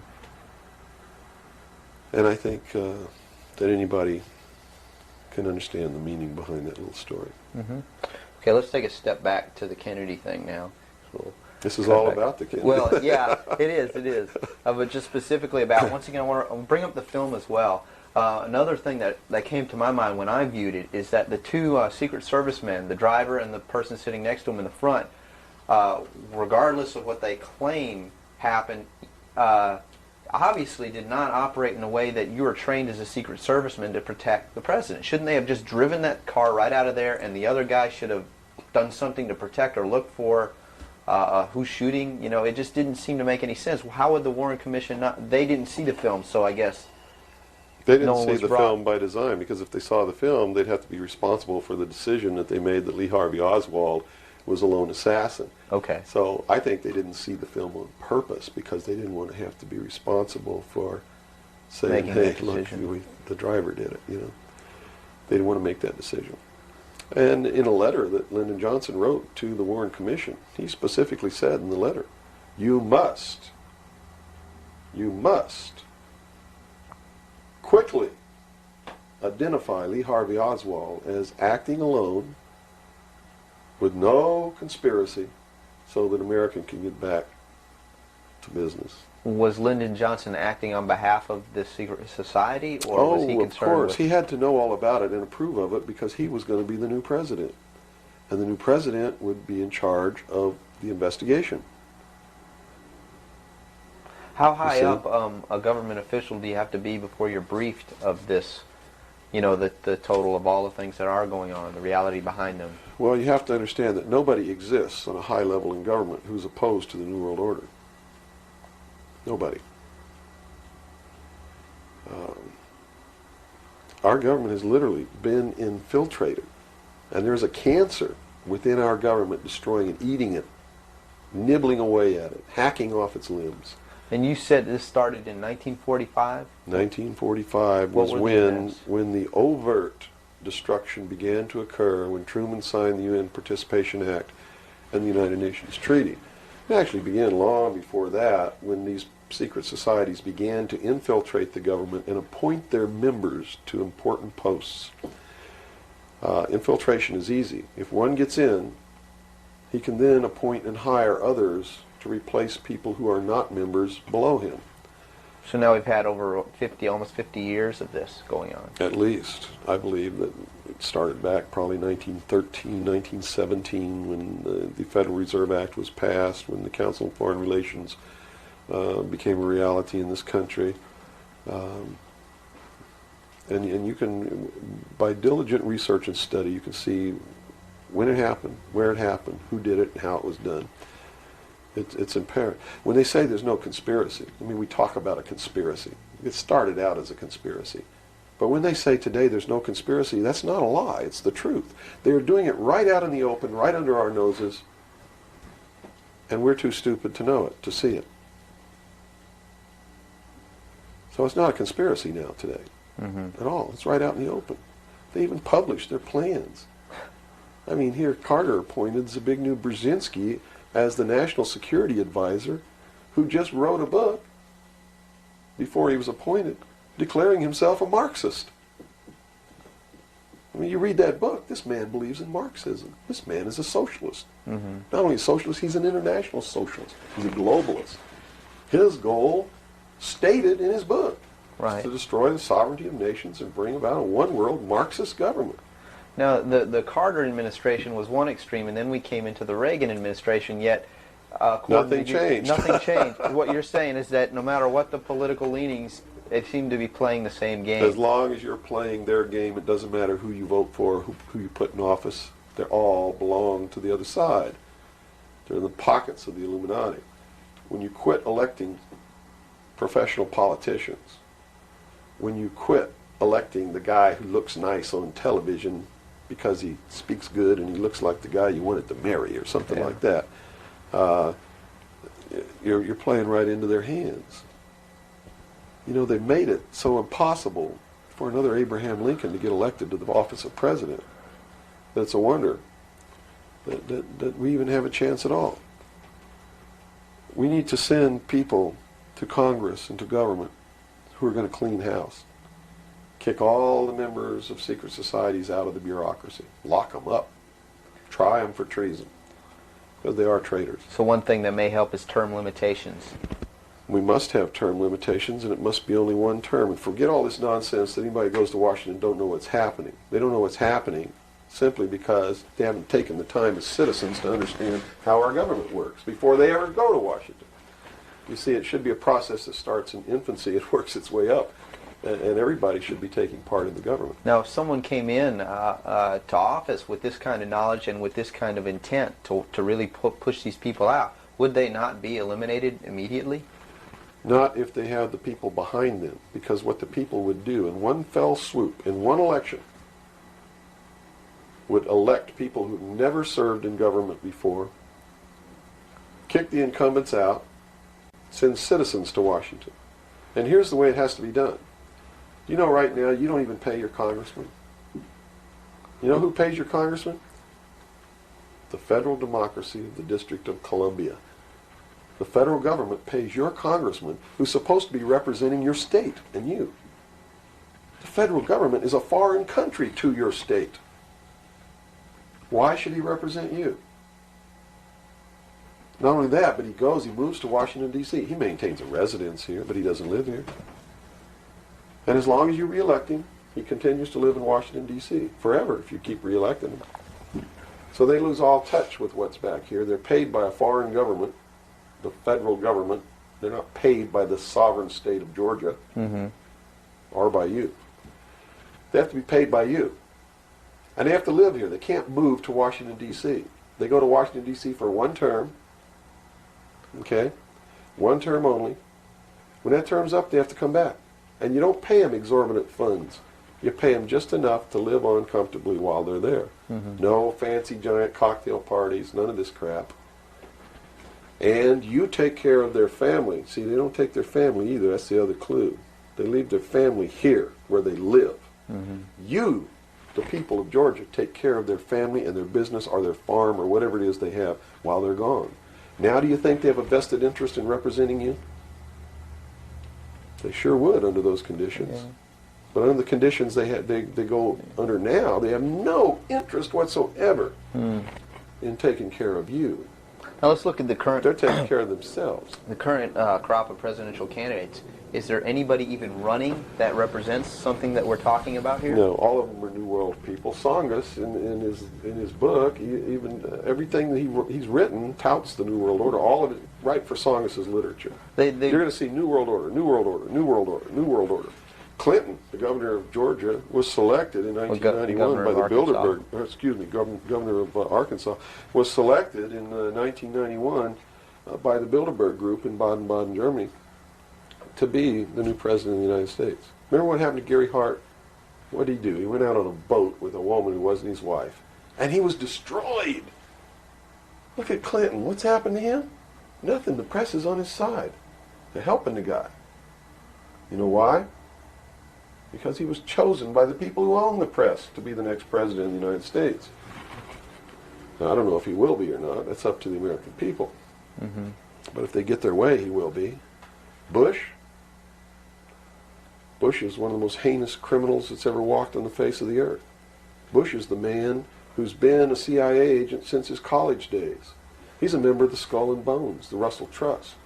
He was initiated in a casket with a ribbon tied around his genitalia, which symbolizes that he's a priest in the temple of Isis. A pagan, this guy. This man is a member of the mystery schools. Well, he has the outward appearance of a good Christian, church-going Christian, no? They do whatever they have to be approved by the people, but in secret, they're not at all. This is a man who practices pagan religious rituals, magic. Doesn't matter what you think of all these things. I'm just telling you, this is what he does in secret.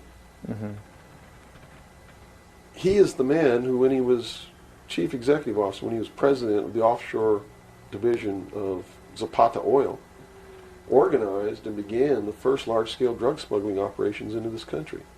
George Bush is the one responsible for the drugs on the streets. And the war against drugs is not a war against drugs, it's a war against the Bill of Rights. We've already lost the Fourth Amendment in this war. That's true. And we're going to lose everything else. You watch on, it amazes me, people watch on Saturday night, cops, top cops, tough cops, 911.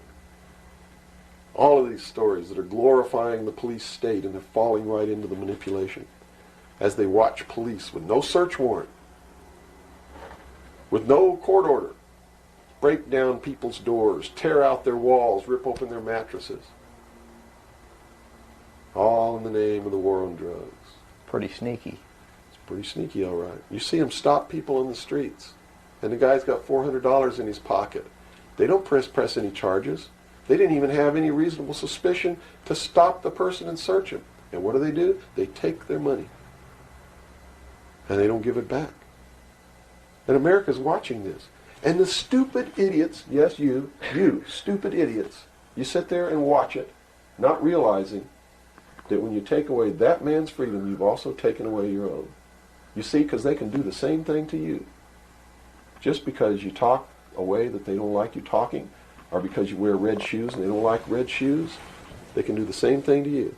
And under the new law, without a court order, without a search warrant, they can break down your door, they can rip open your mattresses, your couches, your walls, they can trash your house.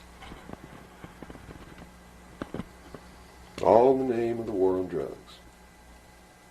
And let's say they don't like the color of your shoes. All they have to do is drop a little pouch of cocaine in your living room, behind your couch, and find it and say, aha, you're a drug dealer. What happens then? Now they can confiscate your house, all your possessions, all your property, all your bank accounts, all your cars, boats, vacation cottages, whatever you have. And they can auction it off within 24 hours without ever even pressing charges against you. Without a court order, without due process, without just compensation.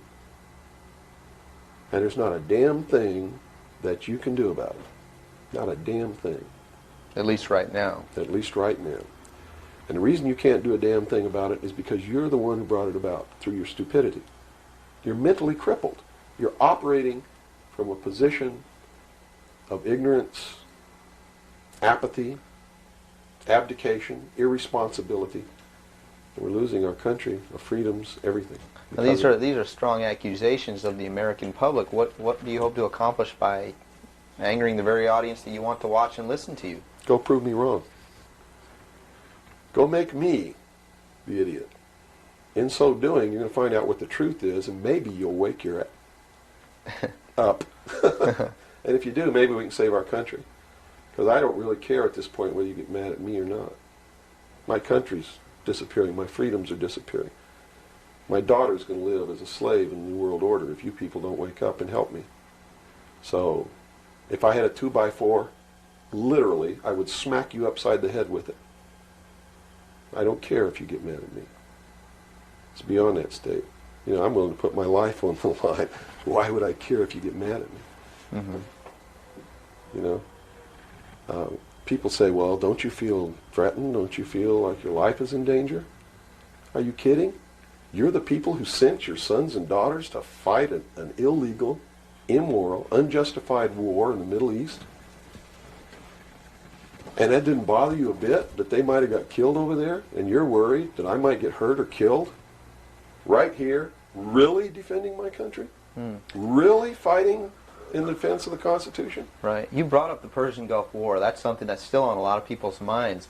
Based on what you're saying, what was the reason for that war? They should feel really guilty. They should feel really bad about that.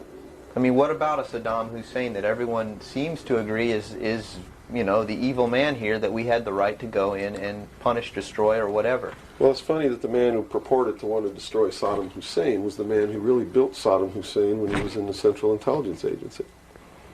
We have been building up Saddam Hussein's arsenal. His technology comes from us in the Soviet Union. We built him up to create that war. We did it for a purpose, and the purpose was, look at this. If George Bush knew what he was doing, how come he didn't know what he was doing? Here's what he said. We've got to send troops to the Middle East because we can't afford to pay $26 a barrel for oil. That's on tape. Next he comes out and he says, no, it's not about the price of oil. It's because Saddam Hussein's not going to stop at Kuwait. He's going to go into Saudi Arabia, and those are our friends, our buddies. So we got to go defend Saudi Arabia. And then James Baker says in a press conference, nope, it's not about Saudi Arabia. It's not about $26 a barrel for oil. It's about jobs. Folks, we're going to get you a job, and to do it, we're willing to kill your sons and daughters. Yes, sir, we'll send them off to get killed so that you can have a job. Prosperity. That's what it's all about. Well, what was the actual scenario if we hadn't have gone in? Well, see, that's not the end of it yet. Then George Bush comes out and says, whoa, the White House is flooded for telegrams. They don't want their sons and daughters to get killed for a job. It's not about jobs. It's about naked aggression. Yes, sir, there's a little Hitler over there called Saddam Hussein. And we're going to go destroy him because the world doesn't need another Hitler. Never mind Pinochet in Chile, who's another Hitler. Never mind all the other Hitlers in the world. Was that Never mind Tiananmen Square. Well, then, you know, then people would say, well, the American government's not interested in that because money is not in you know, it's the oil here. We're talking about money. No. So you're saying it's not even that. No. They've been planning this war for years. In fact, Arco Press wrote a book about it. The name of the book is Rapid Deployment Forces. It was published in 1985. It names Kuwait as the country. It talks about Operation Bright Star, where they've been practicing the war every year since the early 80s. Sending troops over there practicing the war. Liberating Kuwait. It's even named in the book. The whole thing was spelled out years ago. What it was all about was to establish the New World Order. You see, because for the first time in the history of the world, it's established the legal international precedent that the United Nations could pass a resolution and send its police force to enforce that resolution, and that the member nations would have to pay for that action. And George Bush said it very clearly, but nobody was listening, when he said, no longer will any nation stand against a world united. And with that action, he established the legal foundation in international law that the United Nations is now legally and overtly the one world government, and that the United States military forces and the other forces that were sent by other countries were established as the one world police force under the United Nations. Have you seen the new Air Force uniforms yet? Nowhere on them does it say United States or U.S. They are United Nations uniforms. Go look at them. What role in the Middle East again does Israel play in this? Israel was created as the instrument to bring about the Battle of Armageddon and the fulfillment of prophecy, a war that will be so terrible, where nuclear weapons will be used, so that the American citizens and the other people in the world will get down on their knees and beg for no more war. And what is the answer to that? They're going to be told the only way we can guarantee no more war is if we destroy the sovereignty of nations and we come together as one humanity in a one world government. Right. Now I'm telling you, unless the American people wake up and stop it, starting in about 1996, the Battle of Armageddon will become a reality. Not because two nations got mad at each other and decided to fight, and that's why Saddam Hussein was not destroyed. He will be the instrument that will bring that to pass. Right. Yeah, they purposely Saddam did not Hussein- go in and do that. Saddam Hussein will be portrayed as the Antichrist. Babylon is in Iraq. Read the book of Revelations, whether you believe in the book or not. Read it, because the They're men playing who are it. bringing this about are using it as their script. Well, the UN did indeed charter Israel as a sovereign nation. They were the ones who created this state. That is correct. It was really created by Great Britain and the United States, with the United States being the major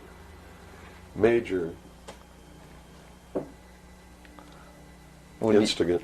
Okay, and the Jewish people were then being manipulated into believing it was for some other reason. That's correct. They've always been manipulated. And I get people who still come to me all the time and say, Bill, you're all wrong. It's the Jews. The Jews are subverting the world. Man, it's not the Jews. It's not the Catholics. It's not the blacks. It's these men who belong to the ancient mystery schools, who meet in secret and decide the fate of the world. And they belong to all different races and all different nationalities and all different religions to the public point of view. But in secret, it's a different story. How about the European community? Here seems, based on your theory, another group of sovereign nations coming together to form one The government. European Community, the EEC, was created by the Central Intelligence Agency, working through a lodge in Italy called the P2 Lodge. Propaganda 2 is the name of it, which is the intelligence arm of the Vatican.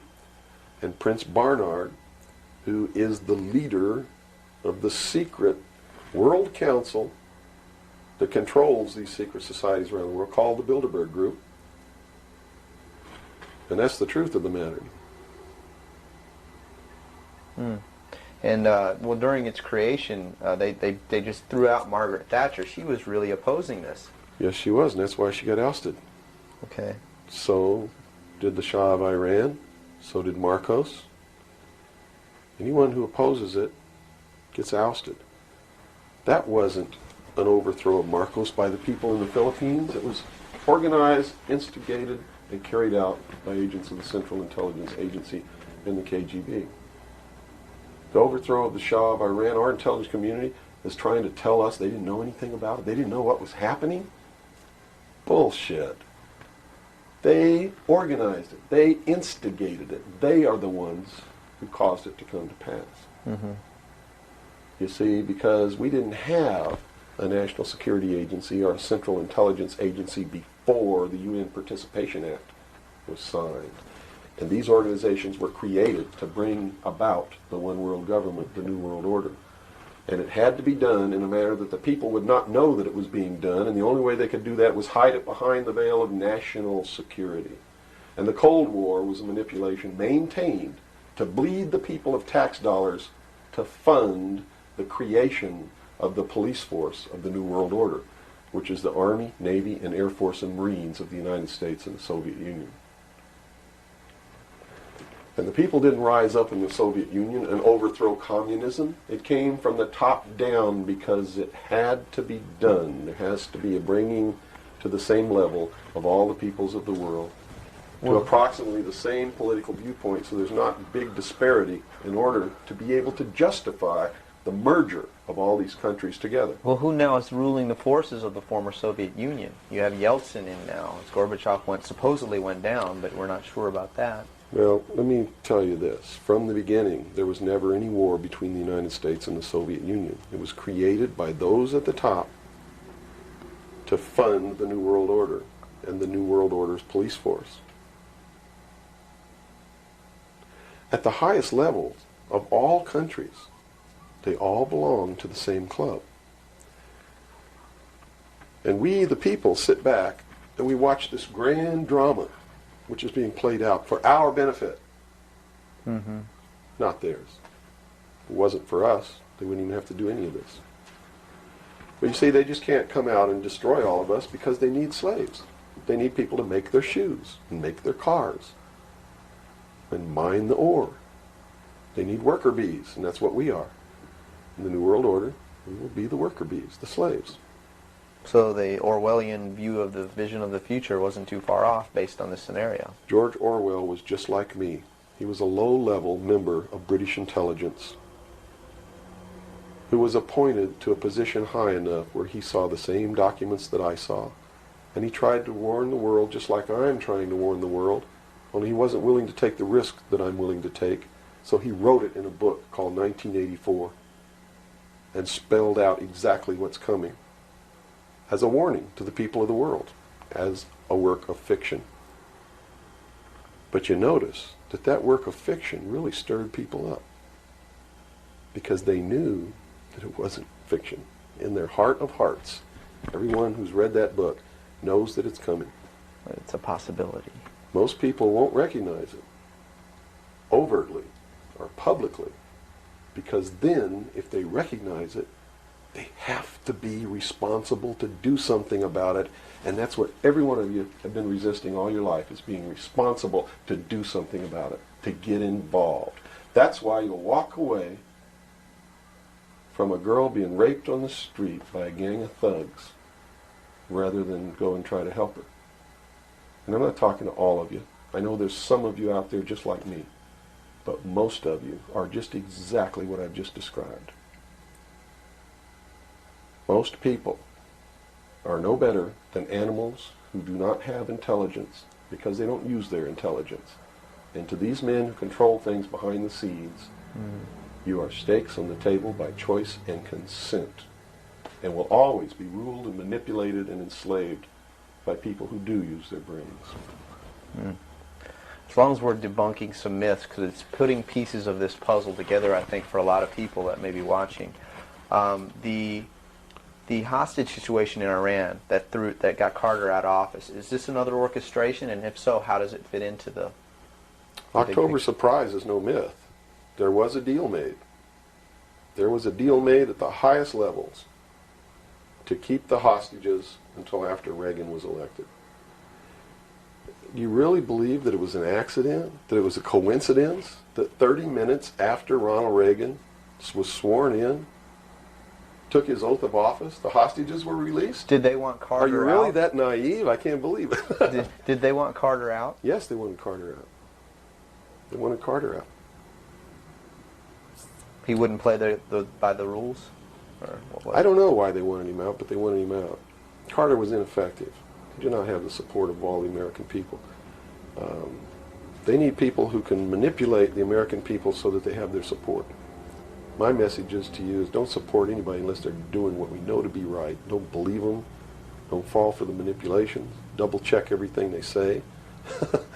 And that means you can't rely on the media as it is today either. Oh, of course not. All the media in this country, radio, television, and print, is all owned by 5 corporations. All of these corporations that own the media are owned and controlled, and members of the Council on Foreign Relations sit on their board of directors. Can you name those 5 corporations? Is that... Not off the top of my head. Okay. I could try, but I don't want to take a chance on being inaccurate. But you can trace that yourself. Okay. Remember, if you go down and you trace the ownership of a station or a newspaper, and you get to a corporation, remember that somebody owns that corporation, and it's usually another corporation. But when you trace the interlocking of all these things, when you get to the top, there's 5. And all journalists know that there's some things you don't write about, and you don't talk about, because you'll lose your job. And that's where the control is. And that's why they pay anchormen like Dan Rather $2 million a year. because he doesn't question them. He knows that if he goes against them, he's going to lose $2 million a year.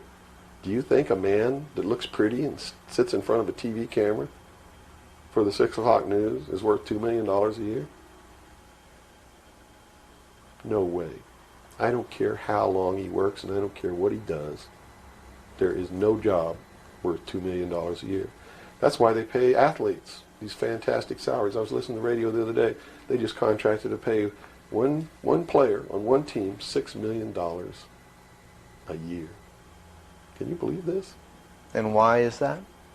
It's the Roman circus. What does the emperor do when the people become restive, and when the people are asking questions, and when the people don't like the policies of the emperor? He sends them to the circus. He creates a circus. He builds a giant coliseum. And he begins to throw the Christians to the lions. And he has great chariot races and football games and basketball games, all to keep the idiots preoccupied with things that don't mean anything in the scheme of the entire world, so that they don't have the time to learn what the truth is, so they don't ever get smart enough to learn how they're being manipulated, so they don't ever question the emperor. That's why they pay a player on a football team or a baseball team $1 million or $2 million or $3 million a year. It is the Roman circus. I know men who don't know anything in the world except who plays third base for the Mets. And they think that's a great accomplishment. And they meet and pat each other on the back and bond and go have cocktails and talk about what this guy that plays third base for the Mets did in last night's game. It's sad. It's really sad. Is there any room in a kind of society where these manipulations are not taking place for this type of entertainment or any type of entertainment at all? If people understand that a game is a game, if people understand that nobody, no matter what they do, is worth paying $2 or $3 million a year for, people should be able to get rich if they want to, by the sweat of their individual labor. Okay? By going out and doing something for the world. Not by taking people's minds away from the emperor. It's a game. Football's a game. Football's a game. But let me tell you something. When 150 of the most powerful men and women in the world can meet in secret in Baden-Baden, Germany, and plot the fate of billions, and nobody even cares about it, but 6 football players go to lunch together, and it's in the headlines across the country, you have a reflection of the society in which that exists. And it is a sick, sick society that is doomed to self-destruction. So based on that scenario, there's some truth into what these men are looking at. Absolutely, and that's what makes me so sick, is that I'm trying to wake up a people who on a daily basis are proving the ones that I'm warning them about to be right. Well, so that even though a minority, there are people out there that you recognize are awake to this, if they don't do something about it, they will lose that ability to be free in that way. That's correct. Whether they might think, well, I don't need to worry about it because I know what I know and I'm fine. That's It doesn't right. work that way. There's a Yes. connection here to everything. That is correct. That is absolutely correct. A nation of people who are willing to send their sons and daughters that they profess that they love to a foreign country to die, and they use the excuse to themselves that they're sending them off to defend our country, and they know damn well that's a lie, are doomed. It's funny, there's a parable, you said Ben Franklin earlier was even a part of this. Yes. A parable of Ben Franklin, I don't know if you're familiar with it. He paid too much for the whistle. He came up when he was a young boy. Are you familiar with that parable? No, go ahead. Where when he was a young boy, he was given an allowance. And, you know, it was a decent amount of allowance. And he was going to the store to get a toy. You know, he was very excited about that. And along the way, he met some boys who had this whistle. you know, and he saw that, and he saw the little boys blowing this whistle, and he thought, wow, the greatest whistle, this is the greatest toy. He really wanted this thing. Mm-hmm. So without asking, he gave all his money away, you know, to these boys for this whistle, and he went home, and sure enough, he got very bored with it, and he had no more money to buy something that was really, you know, worthwhile to him. Sure. And so from that point on, he had a saying that said, you know, don't pay too much for the whistle. And I think somehow that relates here. He's also the one, when the Constitutional Convention was finished, when they wrote the Constitution and signed it, when it had been signed, he walked out the doors.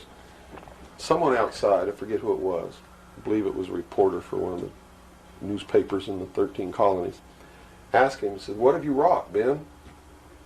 Ben looked at him and he said, a republic, if you can keep it.